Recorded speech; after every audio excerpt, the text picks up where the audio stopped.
Hey guys, I figured I would do another Allison update since I've been mucking with her a little bit. We'll see what kind of trouble I got myself into now. We got our little baby Detroit yanked out, and it was surprisingly simple. This is a pretty straightforward machine. That's what I love about old stuff. It's not overly complicated, it just works. I think I had about 6 hours in pulling it. I pulled the engine with the pump on, so from the pump to the drive shaft, it all came out in one piece. Clutch, bell housing, everything came out. Nothing really fought me too bad on it. The worst thing that I encountered were these 4 bolts right here. There's apparently nuts welded onto the top of the frame. As you can see, that's boxed there. I heated the first 3 and they came right out. Heated the 4th one, which is this guy right here, and I apparently busted that nut loose on the inside of the frame, so it just spun. Can't get anything in there. I ended up taking an air sander with a cut-off wheel. I cut it as much as I could, then took a chisel and broke it off, so I'll have to address that later, but that's the least of my problems, I think. Pull your belly pan. Pretty straightforward, 3/4 inch bolts. Mine all came right out, no problem. I yanked mine with the loader on, obviously. I have a skid steer to move the loader up and down. You'll need to roll it forward. Just to get in there, it's pretty tight. There's a lot of things you got to get at with that loader on there. But for the amount of work it would take to pull this loader and me being able to just move it, I would say if you can, leave it on. One thing I advise, I took a hand pump, stuck in a hydraulic tank, and pumped out roughly 15 gallon. I'm not exactly sure what they hold, but when I pulled it, another 5 came out of that lower line.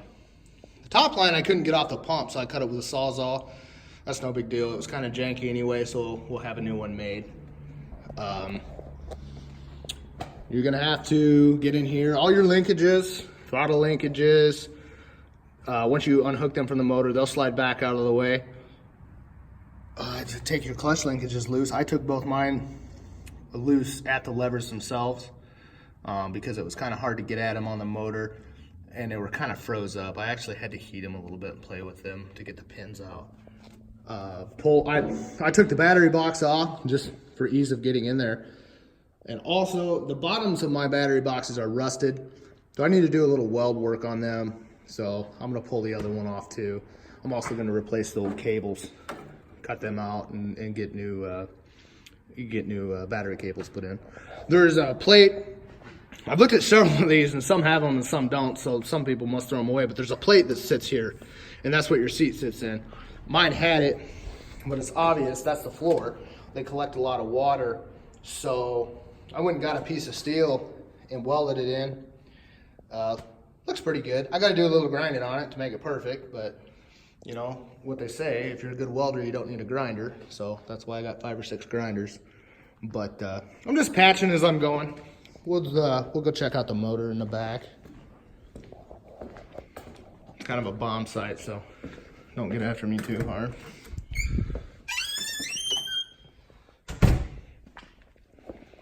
Well, there she is. This is my bad head with the JB weld on it. It's got HV7 injectors in it. I don't know if you can read them. There you go. I'm just saving everything because I figured I don't know what I'm going to run into.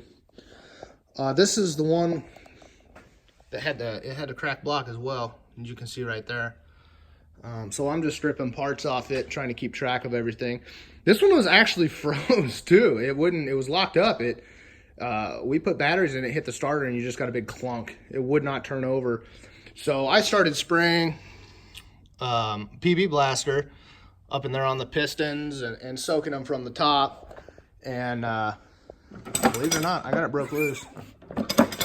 She turns pretty good. It's got a tight spot right there, but it'll go through it. This motor's kind of a shame because it doesn't have a lip. Can't even say hardly. It doesn't have a lip on the cylinder liners at all, anywhere. They're not scored. I mean, they're just smooth as can be. I'll tell you what happened was it was leaking water and they were dumping water in it and froze it up. And I did that once when I was a kid. I had an old 1984 truck. Leaky radiator, dumped water in it, and got cold and froze her up. Popped the frost plugs. This is the old oil bath air cleaner that came off of mine. I'd like to switch to a cartridge type, which is what this is right here. This came off of a parts dozer I bought. The thing I don't like about this is they had it mounted on the hood, which I thought looked kind of goofy. I'd like to get one, figure out a way to put a cartridge style that sits in under the hood where the old oil bath was originally mounted. That's nothing big. This has got a little rust, a couple rust holes, but I mean, you could fix that. It's no problem. There's my pump. Actually, when I get done, I'm gonna take that hose off. I got to make a trip, so I'm gonna drop that off and have that hose made. I'm gonna take this down and have it rebuilt. I'm an hour from anywhere to get anything done, so I kind of got to schedule where I'm going to be. And if I'm going to be somewhere, I'm taking stuff with me. So the pump's going next. I think I'll be down in that location. One word of advice, I always do this. Maybe you're smarter than me. I buy Ziploc bags. I get a box, and I label everything, put them in a box, because I'll never remember what stuff goes to. There's the clutch. Very simple to take apart. Clutch in this, man, it's in pretty good shape. It's got a lot of meat left on it, but I don't know. I'll probably, for the money, I'll probably replace it while I got it apart. I got a good muffler come off mine too. That's good. A lot of times them things are rusted through. I've seen a lot of guys looking for them, so at least I got that out of the deal. Like I said, taking stuff down, having it rebuilt. Here's my generator. That cost me $110, I think, to have rebuilt. And there's my starter. And it was just over $200. The total bill on both of them was, I think, $317 some change. That wasn't bad. Just trying to get things to go. Another thing I recommend, get a good manual. This is a reprint. And I love it. It's made by Peaceful Creek, and there's their website, peacefulcreek.com. I would recommend this manual, and the reason I'm saying that, it's a reprint, but the pages are clean. Any grease you see on there is from me. And I kind of figured you can buy originals, but they're kind of expensive, and if you're going to be using them, you're going to get them greasy, you know.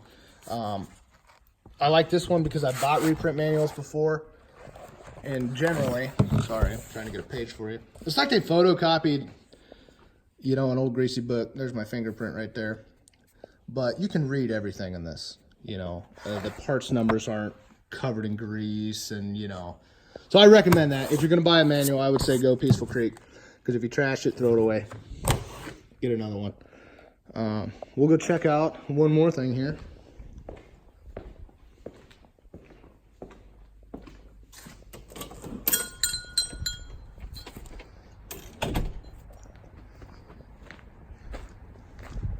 Here's my hopefully good replacement. I pulled this out yesterday. I bought a 5. The muffler's rusted, blown out. It's free. I pulled the valve cover off it, and it's no rust. I mean, everything's coated in oil. They told me that they'd had it running. The head looked good with a flashlight. Looks like they put another blower on it. This one was even easier to pull because we just torched it out. So I'd recommend that over taking one out. Radiator, I got a little rough with it and squished the fins up when we were taking it apart, but I mean, whatever. It wasn't in the best shape anyway. Whenever radiator goes back in it, I'm going to have one record. They had heating problems, and I'm not going to put a junk radiator in after going to all this work.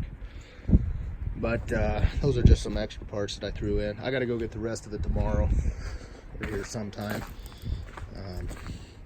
I would have just brought the whole thing home, but the tracks were froze on it and we couldn't get it loaded. We tried and tried and tried to get it loaded, couldn't get it broke free. So it would have been nice just to have her sitting there so I could rob parts if I wanted to. So I'm just trying to save what I can while I'm thinking of it, you know. But so that's where I'm at. If anybody has any ideas on anything, let me know. If you got HD5 videos, drop your link. because I'm always watching videos on them. If you switch from oil bath to a cartridge style and have it sitting in where it's supposed to be, I'd really like to see a video of that so I can copycat you. I don't like to use my brain a whole lot, as you can tell. So, but that's what I got going on. Hopefully good things to come.